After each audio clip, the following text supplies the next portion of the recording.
Hello बच्चों, how are you? I hope all of you are good. तो बच्चों, इस वीडियो में हम लोग बात करेंगे बेटा क्वेश्चन नंबर 4 की, जो कि क्वेश्चन आया हुआ है जेई एडवांस 2020 का। अभी 2020 में जो क्वेश्चन आया हुआ है वो क्वेश्चन मैट्रिक्स पर बेस्ड है। क्वेश्चन सुन लीजिएगा, ध्यान से देखिएगा और इसके बाद हम लोग इसे सॉल्व करेंगे। The trace of our square matrix is defined to be the sum of its diagonal entries. Trace आपको मालूम है, ट्रेस ऑफ मैट्रिक्स क्या होता है बेटा? किसी भी स्क्वायर मैट्रिक्स का डायगोनल पार्ट होता है, ठीक है ना। If A is a 2x2 matrix, ध्यान रखिएगा 2x2 है, such that the trace of A is 3, okay, and the trace of A cube is -18, okay, then the value of determinant of A, ठीक है ना। तो ध्यान रखिएगा ट्रेस ऑफ ए दिया गया है, लिख लेते हैं इसे। तो कंडीशन सेट है यहाँ पे हमारे पास trace of A is equal to दिया गया आपको 3, ट्रेस ऑफ ए क्यूब की वैल्यू दी गई है -18 और वैल्यू ऑफ डिटरमिनेंट निकालनी है, ये क्वेश्चन है, ठीक है। अब इसको समझने की कोशिश करते हैं। पहली बात तो हमारे पास वैल्यू नहीं दी गई है, तो हम लोग कोई भी एक मैट्रिक्स ले लेते हैं, A B C and D, A B C D ले लिया। इसका ट्रेस कितना हुआ? ट्रेस का मतलब आपको पता होना चाहिए कि इसका जो डायगोनल होता है इसको ऐड कर देते हैं, ए प्लस डी, और इसका ट्रेस जो दिया गया वो दिया गया 3, ओके। ट्रेस ऑफ मैट्रिक्स क्या दिया गया? 3 दिया गया है, ओके। अब बात करेंगे ए क्यूब की, और आपको निकालना क्या? डिटरमिनेंट ऑफ ए। आपके रिक्वायरमेंट क्या बेटा? डिटरमिनेंट ऑफ ए। तो डिटरमिनेंट ऑफ ए की जो वैल्यू आएगी वो क्या आएगी? A D minus B C, ये आपकी रिक्वायरमेंट है, ओके। और एक कंडीशन और दी गई है, that is a cube. A cube के लिए क्या करना होगा? पहले आप ए स्क्वायर करेंगे, तो ए स्क्वायर कर लेते बेटा, तो A B C D, then कर लिया ए बी सी डी कर लिया, मल्टीप्लाई कर लेते हैं, वैल्यू क्या आएगी? ए स्क्वायर फिर प्लस बी सी हो गया, फिर ए बी आ जाएगा, देन क्या आएगा बेटा?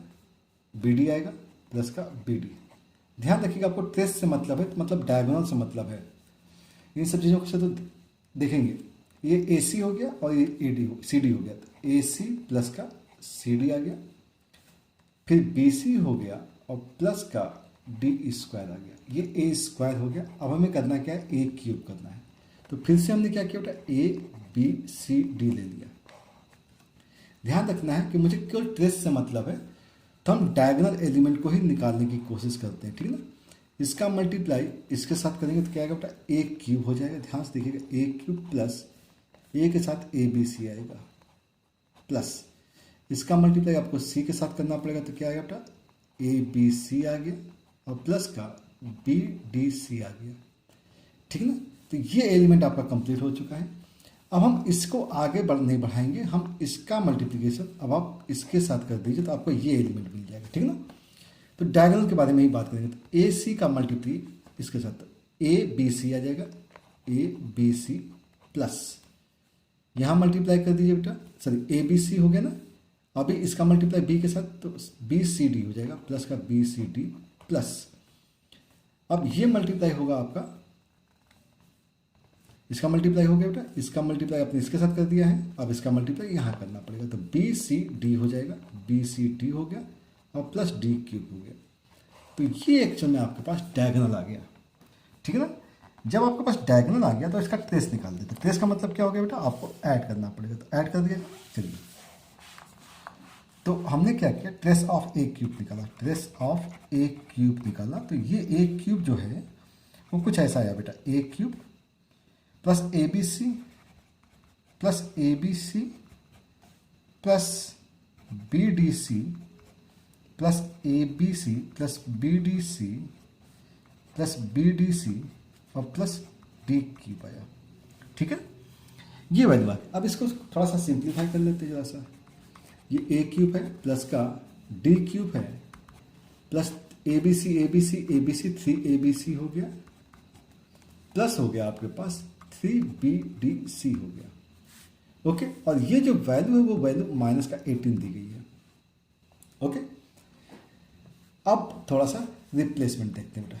तो ये हो गया ए क्यूब प्लस का डी क्यूब प्लस यहाँ से मुझे लगता है कि अगर 3BC कॉमन निकाल दिया तो a प्लस का d आ जाएगा आपके पास, और ये होगा माइनस का 18, और a प्लस d की जो वैल्यू है वो है प्लस का 3 आपको दिया गया था, क्योंकि आपको दिया गया था a प्लस डी की वैल्यू 3 दी गई थी। तो एक काम कर सकते हैं, अगर हम इसका क्यूब कर दें तो a क्यूब प्लस का d क्यूब प्लस 3AD और a प्लस d आ जाएगा, और इसकी वैल्यू आ जाएगी 27। तो अगर हम a cube plus d cube को रिप्लेस करना चाहें तो ये हो जाएगा 27 माइनस का a प्लस d की वैल्यू 3 है तो ये हो जाएगा 9, तो माइनस का 9AD आ जाएगा। इस वैल्यू को हम चाहते हैं कि हम यहाँ पे रिप्लेस कर दें, ठीक है ना। तो इसको अगर हमने रिप्लेस कर दिया बेटा तो 27 माइनस का 9AD आ जाएगा, और प्लस 3BC आएगा, और a प्लस d आ जाएगा, इज इक्वल टू हो जाएगा माइनस का 80। ओके, इसको ट्रांसफर हमने इधर कर लिया तो ये हो गया 45 माइनस 9AD, और AD की जो वैल्यू 3 है तो यहाँ से 3 से 9BC हो जाएगा, इज इक्वल हो जाएगा 0। अगर हम इसको इधर ट्रांसफर कर लें तो ये हो जाएगा 45 टाइम्स, और ये हो जाएगा 9 टाइम्स AD माइनस BC। तो AD माइनस BC की जो वैल्यू आ जाएगी वो 5 आ जाएगी, ठीक है ना, जो कि डिटरमिनेंट ऑफ A के इक्वल है। यही तो था ना बेटा, AD माइनस BC, यही निकालना था आपको, और इसको सॉल्व करते करते अपने आप ये वैल्यू निकल आई। तो ये क्वेश्चन आपको इस टाइप से सॉल्व कर लेना है, ठीक है। तो आई होप आपको ये क्वेश्चन अच्छे से समझ में आ गया होगा। Thank you for watching. Hello बच्चों, हाउ आर यू?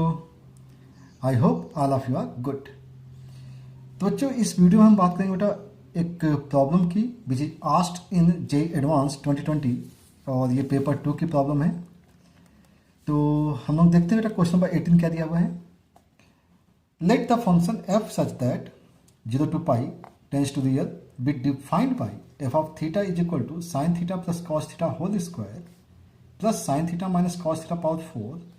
ठीक है, ये फंक्शन दिया हुआ है।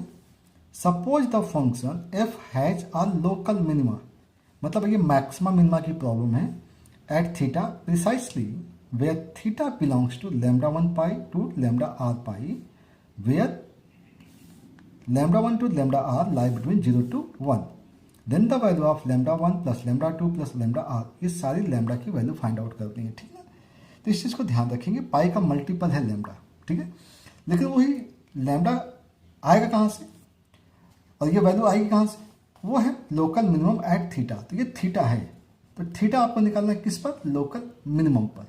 तो लोकल मिनिमम कैसे निकालते बेटा, लोकल मिनिमम हो या लोकल मैक्सिमम, आपको डिफरेंशिएट करना होता है। तो चलिए हम इस क्वेश्चन को अब स्टार्ट करते हैं। आप लोगों ने क्वेश्चन अच्छे से समझ लिया होगा, देख लिया होगा, तो हम लोग यहाँ पे इस क्वेश्चन को यहाँ पे साइड रख देते हैं। ये फंक्शन दिया गया बेटा, फंक्शन दिया गया F of theta is equal to sine theta plus cos theta whole square plus का sine theta minus cos theta whole power 4। तो पहला काम है कि डायरेक्ट डिफरेंशिएशन तो हम नहीं करेंगे, इसे पहले सिंप्लीफाई कर लेंगे, ठीक है ना। तो आपको मालूम है sign theta plus cos theta का होल स्क्वायर जो होगा वो होगा साइन स्क्वायर थीटा प्लस का cos square theta plus 2 sine theta cos theta, ठीक है ना। सेम मैनर हम इसके बारे में बात करेंगे तो क्या आएगा बेटा, साइन स्क्वायर थीटा प्लस का कॉस स्क्वायर थीटा माइनस का 2 sine theta cos theta whole square, क्योंकि पावर 4 है ना तो पहले स्क्वायर किया फिर स्क्वायर करेंगे। यह आ गया 1 प्लस साइन 2 थीटा प्लस का ये हो गया 1 माइनस साइन 2 थीटा, और इसका हो गया ये होल स्क्वायर, ठीक है। अब इसका होल स्क्वायर ओपन कर लीजिए बेटा, तो ये आ गया 1 प्लस साइन 2 थीटा प्लस यहाँ से आएगा 1 प्लस का साइन स्क्वायर 2 थीटा माइनस का 2 साइन 2 थीटा। अब ये 2 साइन 2 थीटा है, यहाँ पे साइन 2 थीटा है, तो हम इसे लिख सकते हैं 2 times 2 minus sine 2 theta plus sine square 2 theta. अब ये जो फंक्शन है ये फंक्शन इजी है, जो कि आप इसे डिफरेंशिएट कर सकते हैं, ठीक है। तो अगर हम इसे अब डिफरेंशिएट करते हैं तो डिफरेंशिएशन देखा जाए क्या हो सकता है, चलिए देखते हैं। हमने किया बेटा एफ डैश थीटा डिफरेंशिएट किया, 2 खत्म हो जाएगा, माइनस साइन 2 थीटा का हो जाएगा माइनस ऑफ 2 कॉज 2 थीटा हो जाएगा, ठीक है, प्लस का इसके बारे में बात करें साइन स्क्वायर 2 थीटा का, तो 2 टाइम्स हो जाएगा बेटा साइन 2 थीटा हो जाएगा, और साइन 2 थीटा का क्या हो जाएगा, साइन 2 थीटा का कॉस 2 थीटा और 2 थीटा का 2 हो जाएगा, ठीक है ना। तो ये जो वैल्यू आएगी -2 कॉस 2 थीटा प्लस यहाँ पे क्या आ जाएगा 2 टाइम्स, इसे 4 लिख लेते हैं, 4 साइन 2 थीटा कॉस 2 थीटा, ठीक है ना। यहाँ तक की बात समझ में आ गई होगी। अब क्या करना है, मैक्सिमम मिनिमा चेक करना है। मैक्सिमम मिनिमा के लिए क्या कर सकते हैं, या इसको और भी अरेंज कर लेते हैं। 2 कॉस 2 थीटा कॉमन ले लिया, माइनस का कॉमन ले लिया, या ऐसे ही ले लिया, माइनस का 1 आ गया, प्लस का 2 कॉस 2 थीटा कॉमन ले 2 साइन 2 थीटा आ गया, ठीक ना। तो for maximum minima F dash theta should भी 0 होना चाहिए। तो 0 कब हो सकता है, जब कॉस 2 थीटा की वैल्यू 0 हो जाए, otherwise 2 sine 2 theta is equal to क्या आ जाए 1 आ जाए। तो चलिए अब हम लोग इसको थोड़ा चेंज करते हैं पेज। हमने बात क्या की बेटा कि कॉस 2 थीटा की वैल्यू 0 हो जाए या साइन 2 थीटा की वैल्यू 1/2 आ जाए। और इस चीज़ को ध्यान रखिएगा कि थीटा की जो वैल्यू लाई करेगी बेटा 0 से पाई के बीच में लाई करेगी, ठीक है ना। तब यहाँ से π/2 है, ये वैल्यू क्या है बेटा 2 थीटा। 2 थीटा की वैल्यू क्या हो सकती है, π/2 हो सकती है, ध्यान रखिएगा। ये 3π/2 पे 0 हो सकता है, ठीक है ना। और आगे भी बढ़ा देते हैं, 5π/2 हो सकता है, आगे भी हो सकता है, ठीक है ना। तो थीटा की वैल्यू क्या आएगी बेटा π/4 हो जाएगी, ओके 3π/4 हो जाएगी, ये आएगा 5π/4। लेकिन ये जो है ये 0 से पाई के बीच में नहीं है, इसलिए हम इस वैल्यू को तो नहीं लेंगे। तो ये 2 वैल्यू आ जाएंगे आपके पास। यहाँ बात करते हैं कि भाई 2 थीटा कब हो सकता है, ये होता है π/1/2 कब होता है बेटा π/6 पे होता है, ठीक है ना। फिर क्या हो सकता है 5π/6 पे हो सकता है, क्योंकि आपको मालूम है ना π - π/6 की वैल्यू हो सकती है, ठीक है ना। और क्या हो सकता है, और कहाँ जाएगा 1/2, फिर ये 2π + π/3 आएगा ना। एक तो यहाँ आ जाएगा, एक यहाँ आ जाएगा, और फिर वापस आकर के यहीं आना चाहिए। तो जब 2π प्लस करेंगे तो 2 से डिवाइड करने पे ये केस पाई के बीच में तो नहीं आएगा। तो हमारे पास थीटा की जो वैल्यू आएगी वो आएगी π/12 और 5π/12 आ जाएगी। तो ये वैल्यूज हमें मिल जाएंगी जहाँ पे फंक्शन आइदर मैक्सिमम होगा या मिनिमम होगा। अब बात करते हैं कि भाई मैक्सिमम मिनिमम को चेक करना पड़ेगा, तो f double dash of theta करना पड़ेगा।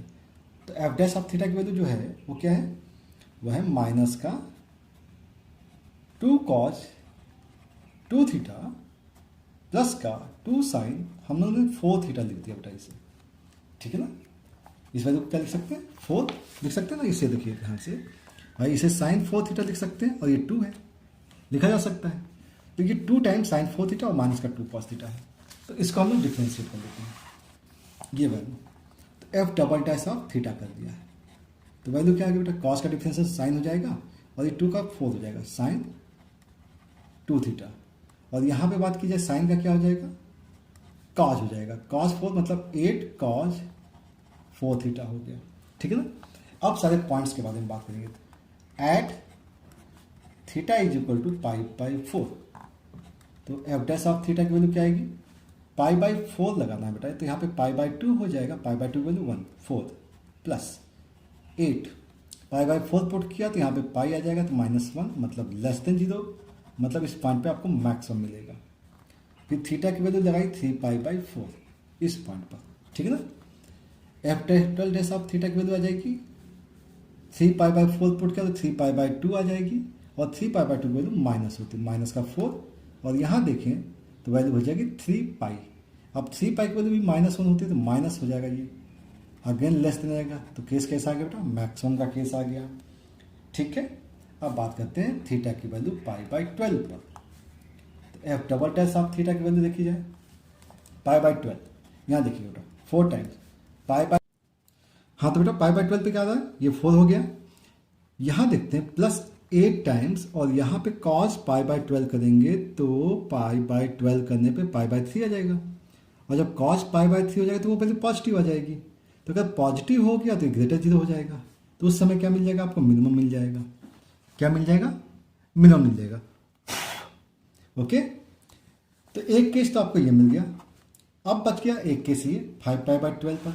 तो थीटा की जो वैल्यू है 5π/12 लगा के देख लेते हैं।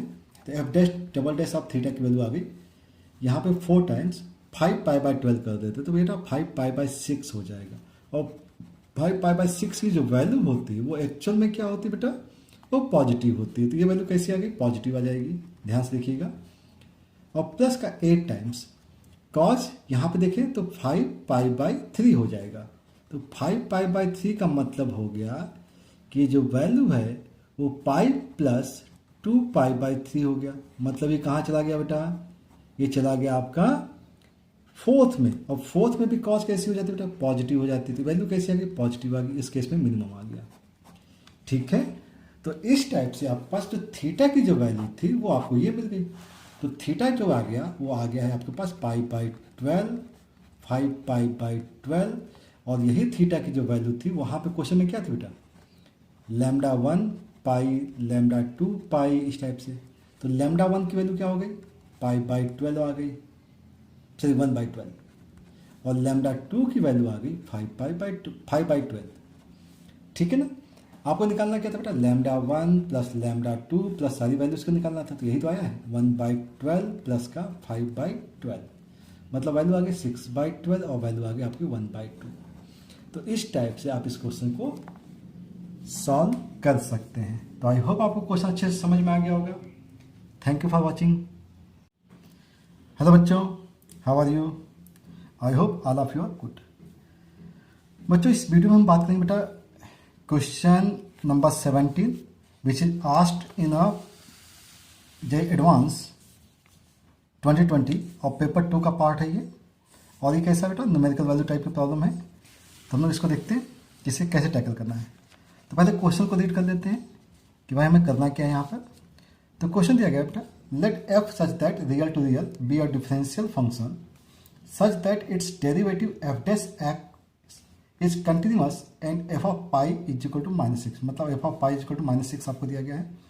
If F 0 to pi tends to real is defined by F of X is equal to 0 to X F of T D T, and if 0 to pi F dash X plus capital F X cos X D X is equal to 2, then the value of F of 0। तो चलिए हम लोग इस question को solve करते हैं और F 0 की वैल्यू को फाइंड आउट करते हैं। ठीक है, तो पहले एक काम करेंगे हम लोग इस क्वेश्चन में, समझेंगे थोड़ा सा कि भाई जो जो कंडीशंस दी गई हैं वो मैंने यहाँ पे नोट कर रखी बेटा, और सॉल्व करने की कोशिश करते हैं पहले कि भाई जो क्वेश्चन में कंडीशंस दी गई, एफ ऑफ पाई दिया गया है -6, एफ ऑफ एक्स की आपको एफ टी दी गई है। तो एक काम कर सकते हैं, क्योंकि अगर हम एफ डैश ऑफ एक्स करें, इसको डिफ्रेंशिएट करें, तो लिबनीज रूल लग जाता है बेटा। लिबनीज रूल आपको पता है कि अपर लिमिट को डिफ्रेंशिएट करेंगे तो क्या आएगा, 1 आएगा, और इस एक्स को हम यहाँ पे रिप्लेस कर लेते हैं। तो ये हो जाएगा एफ ऑफ एक्स। ठीक है ना, मतलब आपने क्या किया, डिफ्रेंशिएट किया, इंटीग्रेशन का डिफ्रेंशिएशन, तो अपर लिमिट को डिफ्रेंशिएट किया तो क्या आ गया, 1 आ गया, और इसको हमने यहाँ सब्स्टिट्यूट किया। माइनस होता है लोअर लिमिट का डिफ्रेंशिएशन, तो ये 0 ऑलरेडी है तो ये कंप्लीट 0 हो जाएगा। तो वैल्यू क्या आ जाएगी बेटा, एफ ऑफ एक्स आ जाएगी। ठीक है, मतलब एफ डैश एक्स की वैल्यू आ गई आपके पास एफ ऑफ एक्स आ गई। ठीक है, अब ये पार्ट आपको दिया गया है तो इसके बारे में हम लोग बात कर लेते हैं।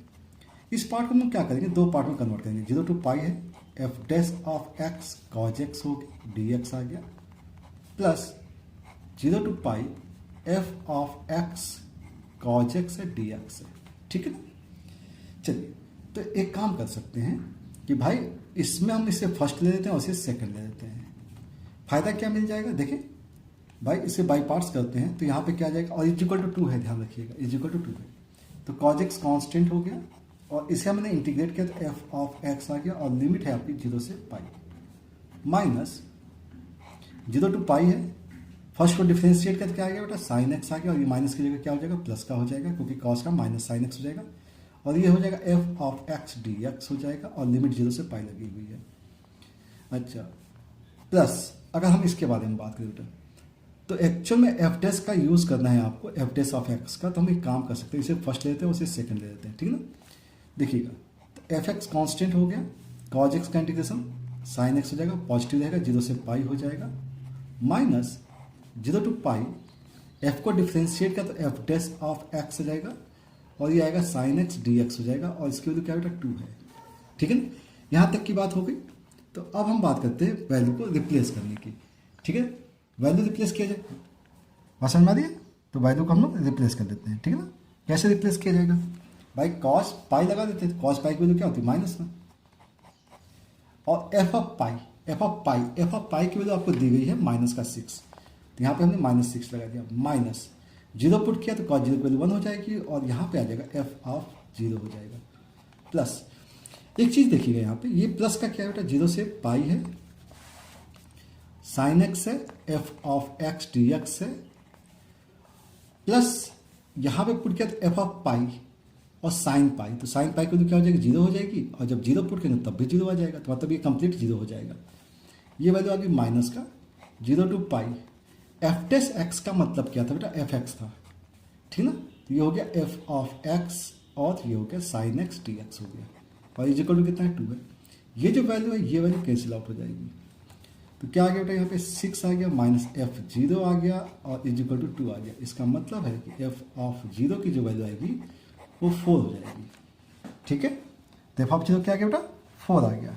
तो इस टाइप से आपने इस क्वेश्चन को ईजिली सॉल्व कर लिया। तो ये डिफरेंशियल इक्वेशन का पार्ट है बेटा। तो क्वेश्चन को मैं फिर से यहाँ पे देख लेता हूँ।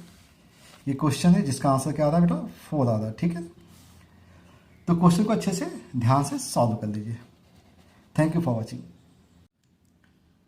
हेलो बच्चों, how are you? I hope all of you are good.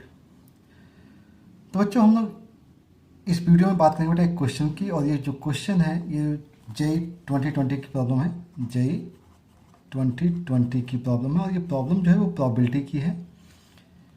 तो अब इस क्वेश्चन में जो दिया गया है उसके बारे में देख लेते हैं। क्वेश्चन में कहा गया बेटा 2 fair dice each with face numbered 1 2 3 4 5 6, मतलब एक नॉर्मल डाइस है, are roll together and the sum of the numbers on the faces is observe, मतलब आपको सम फाइंड आउट करना है। This process is repeated till the sum is either a prime number or a perfect square. इस चीज को ध्यान रखेंगे, अ prime number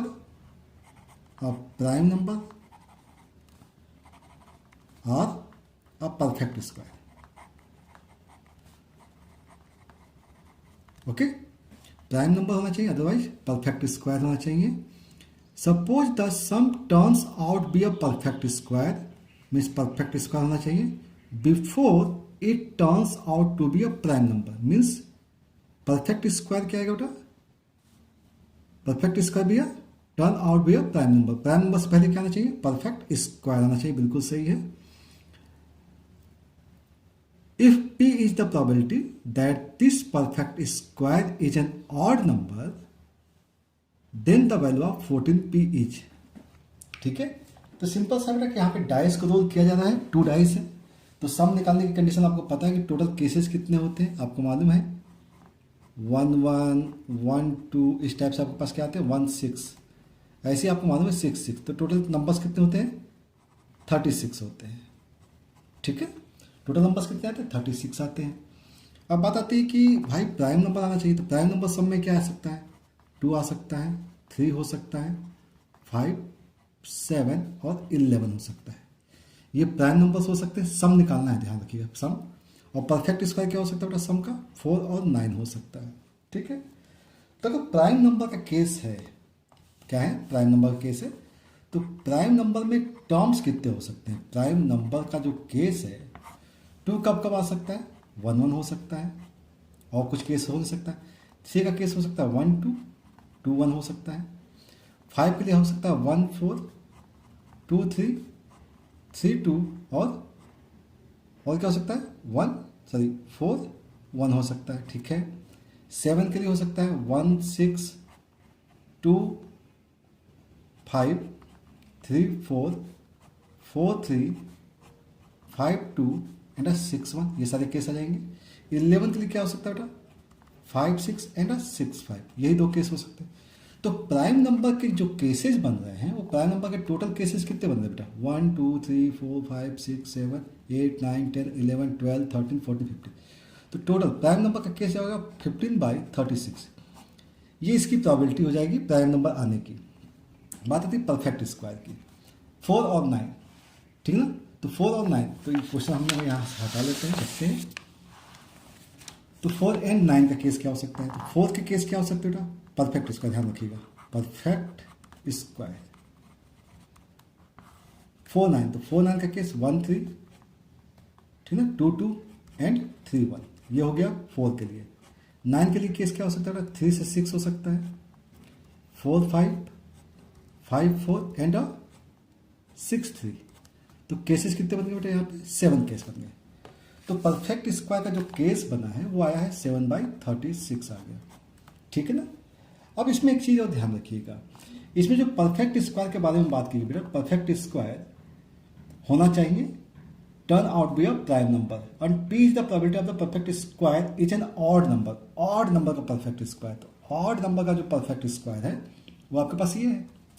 तो perfect square of odd number, तो ऑड नंबर का जो परफेक्ट स्क्वायर है उसके 9 का केस देख लीजिएगा। 9 का केस कितना है, 4 आया है, तो ये आया 4/36, ऑड नंबर का केस आ गया, ठीक है। तो ये सारे हम लोगों ने कैलकुलेशन कर लिया। अब बात हो रही है कि जब आप टर्न अप कर रहे हैं और सम निकाल रहे हैं तो प्रोसेस क्या हो रहा है, रिपीट हो रहा है। कब तक रिपीट हो रहा है, जब तक कि सम is either a prime number or a perfect square, ठीक है।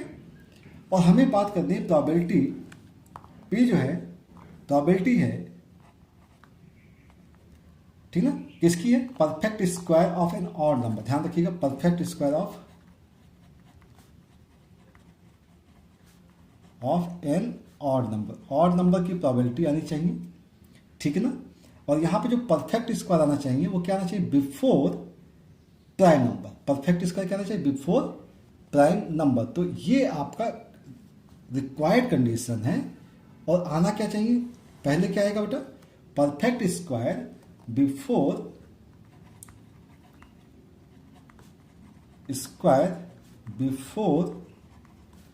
प्राइम नंबर,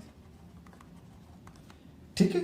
तो अब इस चीज को समझिएगा कि भाई आपका जो टर्न अप हो रहा है वो केसेस कैसे बन सकते हैं। अच्छा, अब मान लीजिए ये सारे केसेस हो रहे हैं, तो हमारे पास जो केस था प्राइम नंबर का था, परफेक्ट स्क्वायर का था, तो नॉट का केस क्या हो सकता है। हमारे पास टोटल केसेस कितने बन गए बेटा, देखिएगा, परफेक्ट स्क्वायर का केस और प्राइम नंबर का केस मिलाकर के टोटल कितने हो गए, यहाँ पे 15 हो गया बेटा, ठीक है ना। यहाँ पे कितने हो गए, 7, तो टोटल केस कितने हो गए, 22। तो बचे कितने, 14। तो 14/36 are the cases which are not prime and not perfect square, not perfect square, ठीक ना, परफेक्ट स्क्वायर नहीं होगा। तो होना क्या चाहिए था हमारे पास क्वेश्चन में कि भाई जो परफेक्ट स्क्वायर ऑड नंबर है और perfect square before prime number है, तो इसके बारे में अगर हम बात करें, तो इसके बारे में अगर बात करें तो देखिए बहुत सिंपल सा केस बन जाता है बेटा। ऑड नंबर, मान लीजिए पहले ही टर्न अप में आपका ऑड नंबर का आ जाता है, तो केस क्या बन गया, 4/36 बन गया। अदरवाइज क्या हो सकता है, पहले केस में ना परफेक्ट स्क्वायर आता है ना ही प्राइम नंबर आता है। अगर परफेक्ट स्क्वायर प्राइम नंबर नहीं आता है तो क्या आएगा, 14/36 आएगा। देन क्या आ गया, perfect square of an odd number आ गया। अदरवाइज क्या हो सकता है, पहले में भी आपके पास नहीं आता है और सेकेंड टाइम भी नहीं आता है, तो स्क्वायर करना पड़ेगा, और इंटू में क्या गया, 4/36 बाद में आया। इस टाइप से ये सीरीज कहाँ तक जाएगी, इनफाइनाइट तक की सीरीज जाएगी। अब ये जो है हमने किसका लिया है बेटा, ऑड नंबर है, odd number of perfect square, ठीक ना। अब जो ऑड नंबर परफेक्ट स्क्वायर का रहा है वो एक्चुअल में आ तो परफेक्ट स्क्वायर से ही रहा है ना। तो परफेक्ट स्क्वायर के केसेस कितने हैं, 7/36। तो पहले केस जो होगा वो 7/36 आया होगा, तभी तो ये आया होगा। अदरवाइज क्या हो सकता है भाई, ये नहीं आया होगा परफेक्ट स्क्वायर प्राइम नंबर, तो केस क्या बन सकता है, 14/36। देन क्या आ गया, 7/36। अदरवाइज क्या हो सकता है, फर्स्ट 2 टाइम्स में आपके पास परफेक्ट स्क्वायर नहीं आया और बाद में आपके पास परफेक्ट स्क्वायर आ गया, इस टाइप से। तो अब आप इस केस को अगर सॉल्व करेंगे तो यहाँ पे देखिएंगे 4/36 कॉमन मिल जाएगा आपको, और टोटल में आएगा 1 + 14/36 प्लस का 14/36 का स्क्वायर आ जाएगा, अप टू इन्फिनिटी हो जाएगा, डिवाइड बाई क्या आना चाहिए भाई, 7/36 कॉमन हो गया, और ब्रैकेट में आ गया 1 + 14/36 प्लस का सेम सीरीज आ जाएगी। ये कंप्लीट कैंसिल आउट हो जाएगा, और जैसे ये कंप्लीट कैंसिल आउट हो गया तो उसके बाद क्या होना चाहिए बेटा, आपके पास आएगा 4/7। तो ये जो रिजल्ट आएगा वो 4/7 का आएगा पी की वैल्यू। और आपको इस क्वेश्चन में निकालना था 14p, तो 14p के लिए क्या होगा, = 14p का मतलब 14 × 4/7, तो वैल्यू क्या आ जाएगी बेटा, 8 आ जाएगी। तो इस क्वेश्चन का आंसर क्या मिल जाएगा आपको? 8 मिल जाएगा। ठीक है, तो आई होप आपको क्वेश्चन अच्छे से समझ में आ गया होगा। Thank you for watching. I hope all of you are good. तो बच्चों हम इस वीडियो में बात करेंगे बेटा एक प्रॉब्लम की, और ये प्रॉब्लम JEE एडवांस 2020 की है, पेपर फर्स्ट है और इसका क्वेश्चन 1 है। क्वेश्चन जो है बेस्ड है बेटा वो आपके पास only one of these 4 option is the correct, मतलब आपके पास ये सिंगल चॉइस क्वेश्चन है। तो यहाँ पे जो क्वेश्चन दिया गया वो क्वेश्चन बेस्ड है आपका क्वाड्रेटिक पर, ठीक है ना। तो यहाँ क्वेश्चन है suppose a b denote the distinct real root of the quadratic polynomial x² + 20x - 2020 and suppose c d denote the distinct complex roots हैं of the quadratic polynomial x² - 20x + 2020 then the value of. तो आपको इसकी value find out करनी है, इसकी value find out करनी है। तो चलिए इस क्वेश्चन को अब हम लोग स्टार्ट करते हैं, देखते हैं कि इस क्वेश्चन को कैसे सॉल्व किया जाए। तो क्वेश्चन को बहुत अच्छे से आप लोग एक बार देख लीजिएगा, क्योंकि ऑलरेडी हम लोगों ने 1 मिनट से ज़्यादा का टाइम क्वेश्चन को देखने में लगाया है, तो आप लोगों ने क्वेश्चन अच्छे से रीड कर लिया होगा। चलिए तो अब हम बात करेंगे इस क्वेश्चन को कैसे सॉल्व करना। तो क्वेश्चन क्या बेटा, A B is the root of this equation. तो आप सिंपल सा काम कर सकते हैं कि a + b की जो वैल्यू है sum of roots is equal to क्या आता है बेटा -20, और प्रोडक्ट ऑफ रूट क्या आएगा बेटा 20 वो भी माइनस का, ठीक ना, ये माइनस और ये प्लस होता है। ओके ना, C D are the roots, और ध्यान रखिए C D are the complex numbers, complex roots हैं। तो c + d is equal to क्या आ गया आपके पास, यहाँ पे आएगा माइनस की जगह +20, और सी डी की जो वैल्यू आएगी वो आएगी 20। ठीक है, ये वैल्यू आ गई है, और हम चेक करते हैं कि इस वैल्यू को कैसे टैकल करना है, तो इनका यूज कैसे करना है। तो हमारे पास ये जो एक्सप्रेशन दिया गया है इसको हम एक काम कर सकते हैं, इसे मल्टीप्लाई कर लेते हैं। तो यहाँ पे क्या आएगा a² c - ac² आ गया, प्लस a² d - ad² आ गया, b² c - bc² है, प्लस b² d - bd², ये केस बन जाता है। ठीक है ना, एक्चुअली आपको कंडीशन जो है वो सम की निकालनी है और प्रोडक्ट की निकालनी है। तो हम लोग एक काम कर सकते हैं, इसको चेक करते हैं। a² है, चेक कीजिए बेटा a² और कहाँ पर है, a² आपके पास यहाँ है, तो a² कॉमन ले लिया तो c + d आ गया, जिसे हम यूज कर पाएंगे। ठीक है, ओके। अब चेक करते हैं कि b² मिलेगा क्या कहीं, हाँ मिल जाएगा, b² मिल गया। b² अगर मिल गया है तो b² के साथ आपके पास c आया है और d आया है, तो c + d यहाँ पर भी आ गया, b² आ गया। c² देखते हैं तो c² के साथ माइनस है, तो माइनस ले लिया यहाँ पे, तो ये आ गया a, और c² देखिए यहाँ पे है तो a + b आ गया, और d² बच गया होगा केवल, ये हो गया आपका c² कंप्लीट, बच गया d², तो d² आपका यहाँ है, तो माइनस का d² कॉमन हो गया तो a + b आ गया।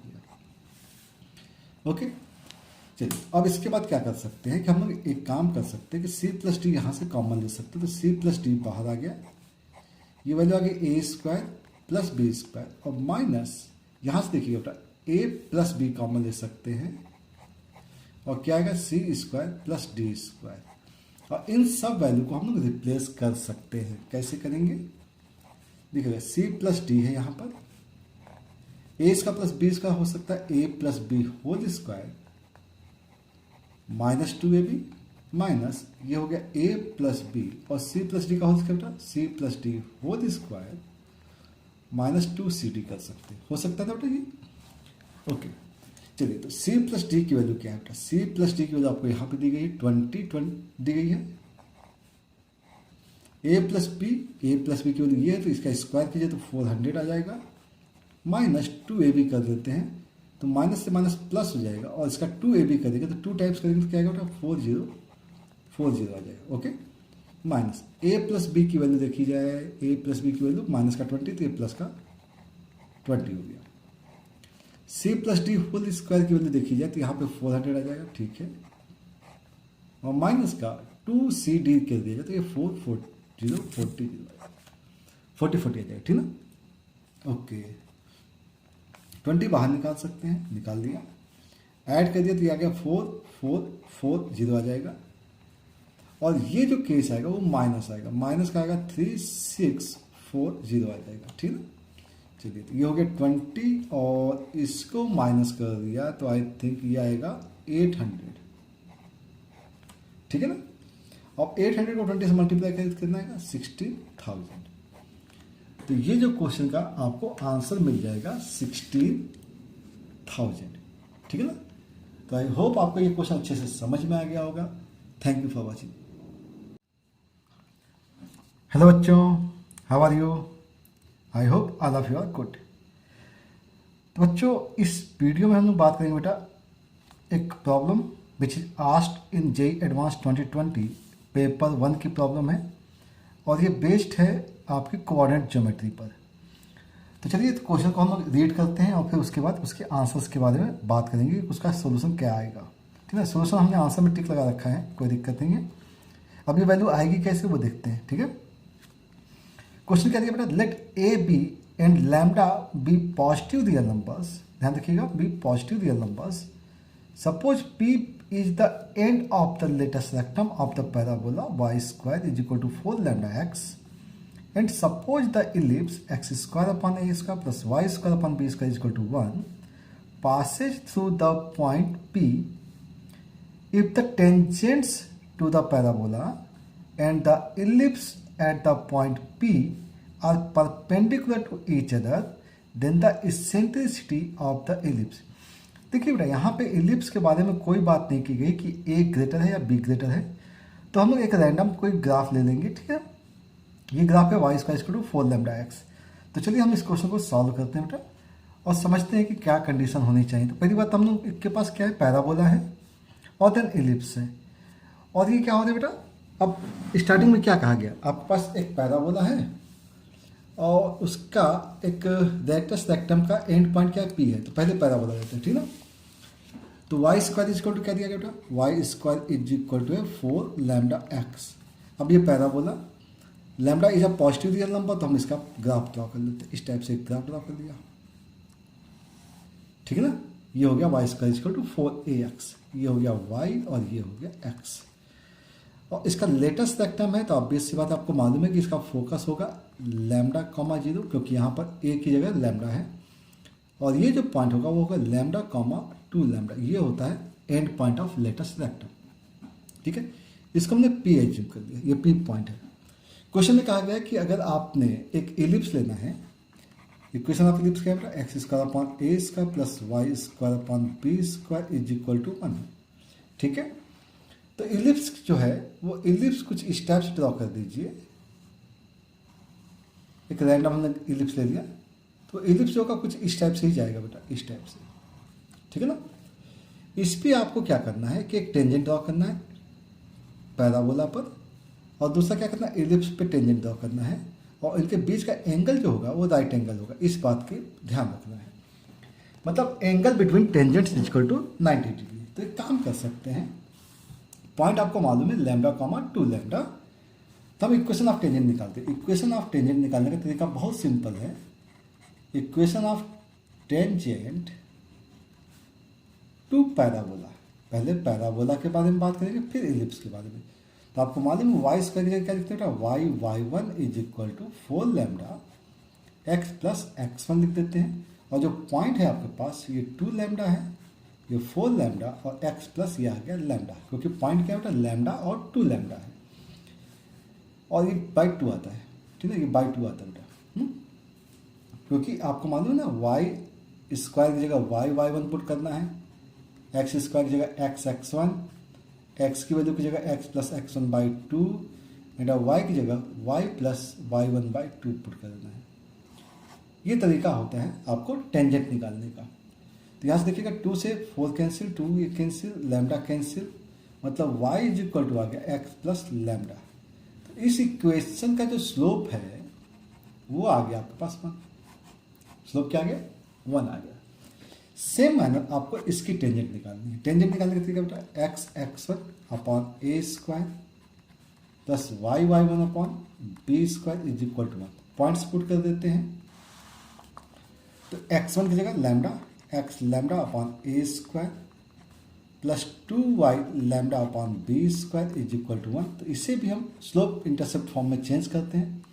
तो ये 2y lambda upon B square is equal to होगा माइनस एक्स लैम्डा अपॉन ए स्क्वायर प्लस 1। y के कोफिशिएंट को इधर ट्रांसफर कर देते हैं तो ये आएगा minus x lambda upon b a square into ये बी स्क्वायर ऊपर जाएगा बेटा, अपॉन में क्या आएगा 2 लैम्डा आ जाएगा और प्लस का यहाँ आएगा बी स्क्वायर अपॉन 2 लैम्डा।